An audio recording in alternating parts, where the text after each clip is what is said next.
Test. All right, guys. So I want to run 3 quick models that depict how simple the real estate profession really is. Now, we're going to take things pretty fast, and you're going to grab some of these methods and understand that you can put yourself in the framework of what I'm going to be discussing fairly easy, and it's going to make a lot of sense at the end of the video as to where you are in your business and what it really takes to do well.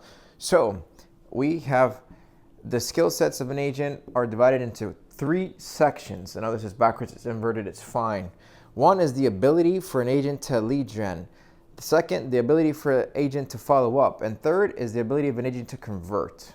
Someone can be great at generating business. Someone can be great at connecting with people. Someone can be great at attending events, being present, and always having a broadening sphere of influence around his community. Someone can be great in systems. Someone can be great behind the scenes. Someone can be a great organizational instrument with databases and running data. Someone can be great at closing. Who is that person that knows how to sell somebody a car? Who is that person that knows how to sell somebody any specific type of technology or equipment? The skill sets, the persuasion, the charisma, the knowledge base, and the continuous learning. Who is doing that? That takes this type of person or that type of skill set. We divide it into 3 separate segments. You might think that you're a great lead generator, and out of 10, you could be a 6 or a 7. You could suck at systems and hate to follow up. You can be a 2, and you can be an amazing closer. So how do we identify how we build up from where we are is definitely a coaching thing that you need to decide to either improve or delegate, but most importantly, recognize where your weaknesses and your strengths are in these 3 categories. So we can easily say someone can build a list of 1 to 10 items on lead generation. And real estate has been the same in every single place, and the strategies, the playbooks, everything has always boiled down to 10 top strategies, guys. It's open houses, network to network businesses, your sphere of influence, networking online lead purchasing or whatever it's called, campaigns. All these items help you improve in the lead generation. For follow-up, how many systems do we have? Are we using a calendar? Are we using a CRM? Are we using Command? Are we using any type of TC to help you with your business at the moment?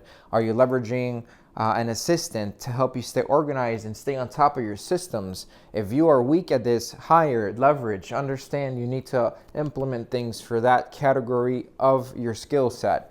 And most importantly, 3, your knowledge of the market, making sure you're role playing, making sure you're learning, education.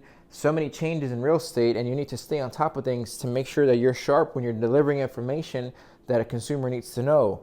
So you can identify what you're doing now, and if you're not, put things on your schedule to make sure that you can improve where you're at in these 3 skill sets. Okay, most importantly, if you are learning how to do all these things and identifying leads, let's call these all leads, right? These little dots.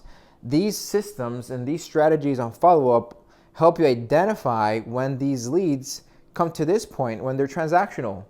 And then if you're a good closer, you're going to get this transactional person to the finish line and eventually to a closing with these skill sets of potentially knowing your contracts, knowing your neighborhoods, where to go, where not to go.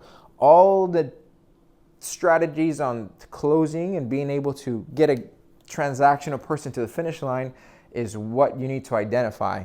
So how do we become better here, here, and here? To be a well-rounded agent is one important piece that you guys need to figure out. More so, if we go ahead and build you a model or an organizational month, let's say this is a calendar. Let's say we're going to do lead gen these days.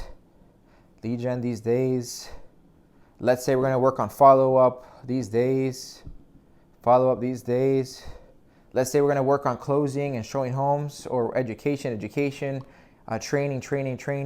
showing homes. You build your organizational model of time blocking to make sure you improve and you're working your business, guys. You see how that works? Great. I'm glad you're understanding where we're going with this. The third model is where you're getting your business from and how you're plugging that in. Let's say out of these strategies, we're getting the percentages of leads from that category. And if you're joining a team, such as my team, then you're going to get an influx of leads from the team itself, so you can supplement your business.